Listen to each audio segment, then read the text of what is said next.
Hello दोस्तों, तो स्वागत है आप सभी का आज के इस न्यू वीडियो के अंदर। तो आज के इस वीडियो के अंदर हम बात करने वाले हैं इंडियन आर्मी 2026 की जो वैकेंसी अभी हमारे सामने निकल कर आ चुकी है। किस प्रकार से आपको उसका फॉर्म अप्लाई करना है, कब फॉर्म अप्लाई करना है और किस प्रकार से आपको अपनी तैयारी करनी है ताकि आपका जो इस सिलेक्शन इसी बार इसी भर्ती के अंदर हो जाए, आपको दोबारा नेक्स्ट मौका देखने के लिए आपको ज़रूरत ना पड़े।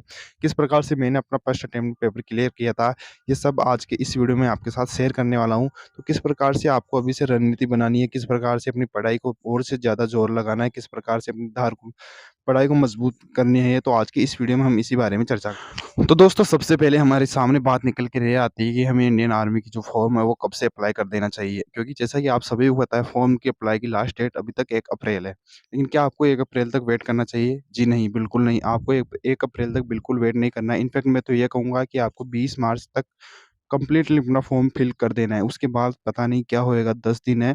मैं समझता हूँ 20 मार्च के बाद भी 10 दिन बचेंगे, लेकिन ये इंडियन आर्मी इसमें लाखों फॉर्म जाएँगे, तो आप सभी को पता है उस टाइम वेबसाइट पे जो है प्रेशर बहुत ज़्यादा रहेगा। शायद उस टाइम वेबसाइट बार-बार हैंग होएगी, बार-बार क्रैश होएगी।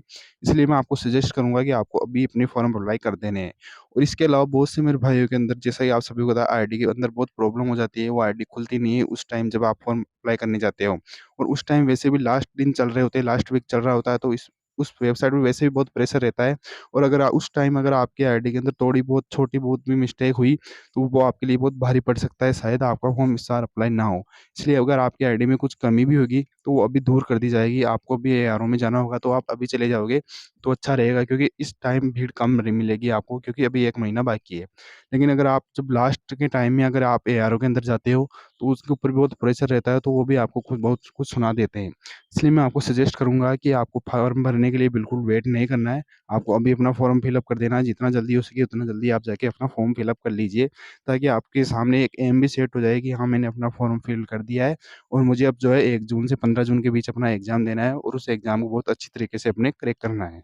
इसके अलावा अगर मैं आगे बात करूँ कि आगे किस प्रकार से हमें अपनी तैयारी को कंटिन्यू करना है, तो जिन भाइयों ने भी फॉर्म फिल अप कर दिया है उनको बेस्ट ऑफ लक, अगर आपका अच्छी तरीके से फॉर्म फिल अप हो चुका है, आपको बिना कोई प्रॉब्लम आए। इसके अलावा अगर मैं बात करूँ कि पढ़ाई कैसे करें, पढ़ाई का तो यही सिंपल रिवीजन है कि आपको अपनी रिवीजन करते रहना है बार-बार। आपने जो थ्योरी कहीं से भी कंप्लीट करी है, उस थ्योरी का आपको बार-बार रिवीजन करते रहना है। और जो मेरे भाई पहले से अपनी थ्योरी कंप्लीट कर चुके हैं, उन्हें अभी सभी भी प्लेटफ़ॉर्म से जाके अलग-अलग जगह पे जाके मॉक टेस्ट लगाने हैं। जितने ज़्यादा मॉक टेस्ट आप लगाओगे, आपको ये नहीं देखना है कि मेरे स्कोर कम हो रहा है या ज़्यादा हो रहा है। आपको, जैसा कि मैंने आपको पिछली वीडियोज़ में अपनी कहा था, कि आपको सिर्फ़ अपनी रैंक पे ध्यान देना है। अगर 5000 बंदों में से अगर आपकी रैंक 500 के अंदर आ रही है, तो आप इससे निश्चिंत हो जाइए कि आपकी मेहनत ने आपको, आप अच्छी खासी मेहनत आप कर चुके हो। और इसी मेहनत को अगर आप कंटिन्यू रखते हो, चाहे कोई सा भी प्लेटफ़ॉर्म हो, अगर 5000 में से अगर आपको 500 के अंदर रैंक आ रही है, तो आपने अच्छा अभी तक अच्छा कर रहे हो, मैं आपको सिर्फ़ इतना ही बोलूँगा।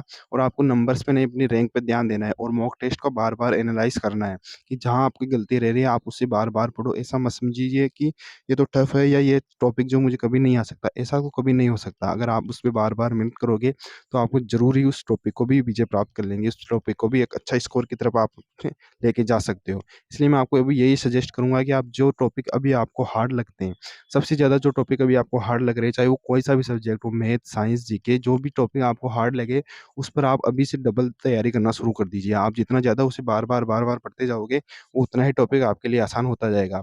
इसके अलावा और कोई तरीका नहीं है कि आप सोचो कि अगर मैंने इस टॉपिक को अगर मैंने इग्नोर कर दिया या इन रूल को मैंने नहीं पढ़ा, तो शायद मेरा पेपर निकल जाएगा। आपको सभी को पता है पेपर निकल जाएगा, लेकिन अगर आपको कट ऑफ के अंदर आना है, तो आप उन टॉपिक को भी अब पढ़ना स्टार्ट कर दीजिए जो आपको अभी तक हार्ड लग रहे थे, या जिन टॉपिक को आप थोड़ा साइड करके चल रहे थे कि ठीक है, मैंने 15 में से ये 12 कर लिए। तो अब अगर आपने 15 में से उन 12 टॉपिक्स को कर लिया है, तो अब उन 3 टॉपिक्स की बारी है। आपको अब उन पे फ़ोकस ज़्यादा से ज़्यादा करना है, ताकि आप अगर पेपर के अंदर वो तीनों में से तीनों के क्वेश्चन आए, तो आप उन तीनों क्वेश्चनों को भी कर सको, जो कि दूसरे लोग शायद उसने ना कर पाएँगे, और यही कारण होता है कि आप कट ऑफ के अंदर चले जाओगे। इसलिए मैं आपको ये सजेस्ट करूँगा कि आप मॉक टेस्ट दीजिए, और जिन क्वेश्चन या जिन टॉपिक के अंदर आप अटक रहे हैं, उनके ऊपर काम करना आप शुरू कर दीजिए। क्योंकि अब पेपर बहुत जल्दी हमारे पास आने वाला है, मार्च, अप्रैल और मई। 3 महीने अभी बचे हैं, तो इन 3 महीने में अच्छी तरीके से, पूरी तरीके से जी जान से लग जाना है, ताकि इस बार जो है पेपर को आसानी से फर्स्ट अटेम्प्ट में क्वालीफाई कर जाए। इसके अलावा अगर मैं अब बात करूँ फिज़िकल को लेकर, तो दोस्तों फिज़िकल का मैं आपको सीधा क्लियर कट बता देता हूँ कि आपको फिज़िकल की तैयारी स्टार्ट कर देनी है। अभी से आपको अपनी फिज़िकल की तैयारी स्टार्ट कर देनी है, क्योंकि जैसा कि आप सभी को पता है, अगर मई या जून, या जैसे कि अभी तो टेंटेटिव डेट जून ही है कि जून के फर्स्ट वीक से हमारे एग्ज़ाम स्टार्ट हो जाएँगे। लेकिन अगर जून में वो एग्ज़ाम ले रहे हैं तो आप सोचिए कि जुलाई लास्ट तक तो हमारा रिज़ल्ट भी हमारे सामने आ चुका होगा और शायद जुलाई लास्ट या अगस्त के सेकंड वीक तक तो हमारे फिज़िकल भी स्टार्ट होने हो चुके होंगे। तो इस हिसाब से देखें तो हमारे पास अभी खींच के 6 महीने भी फिज़िकल के नहीं बचे हैं। कुछ एआरओ का जिनका फर्स्ट फेज़ में फिज़िकल होता है, उनका अगस्त के सेकंड वीक तक आप लिख के ले लो, आपका फिज़िकल स्टार्ट हो जाएगा। क्योंकि वो किसी को कोई भी व्यक्ति अगर आपको थोड़ा बहुत भी इस चीज़ के बारे में नॉलेज रखता है या आर्मी के साइकिल रिक्रूटिंग साइकिल को जानता है, तो उसे अच्छे तरीके से पता होगा कि अगस्त के सेकंड वीक तक तो हमारा फिज़िकल्स होना भी शुरू हो जाएँगे। क्योंकि इस बार जो है आप सभी को पता है वैकेंसी सबसे ज़्यादा वैकेंसी इस बार आई है।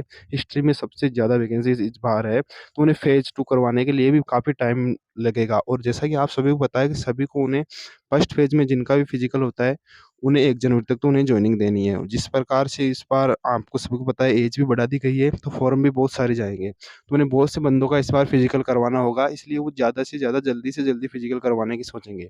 इसलिए मैं आपको यही सजेस्ट करूँगा कि अगर आपने अभी तक फिज़िकल की तैयारी नहीं करी है, तो आप फिज़िकल की तैयारी करना शुरू कर दीजिए। वरना अगर आपने फिज़िकल की तैयारी शुरू नहीं की है और आपका फिज़िकल अगर थोड़ा भी कमज़ोर है, तो आप इंडियन आर्मी को जॉइन करने का बहुत बड़ा मौका इस बार खो दोगे मेरे दोस्त। इसलिए मैं आपको सजेस्ट करूँगा कि आपको अभी से अपने फिज़िकल के ऊपर भी ध्यान देना शुरू कर देना है और ऐसे नहीं अच्छे खासे तरीके से अपने फिज़िकल को करना अभी से आपको शुरू कर देना है। क्योंकि बाद में आपके सामने बहुत कम टाइम बचेगा और आप सभी को पता है मैक्स टू मैक्स 30 दिन के अंदर हमारा जो सीई का रिज़ल्ट आ जाएगा और उसके अगले 20 या 15 दिन के अंदर हमारे फिज़िकल भी चालू हो जाएँगे। इसलिए मैं आपको बार-बार बोल रहा हूँ, अभी से बोलता हूँ कि आपको फिज़िकल करना जो है अभी से स्टार्ट कर देना है और अच्छे तरीके से एक टाइम तो आपको अपने फिज़िकल को देना ही देना है अभी से।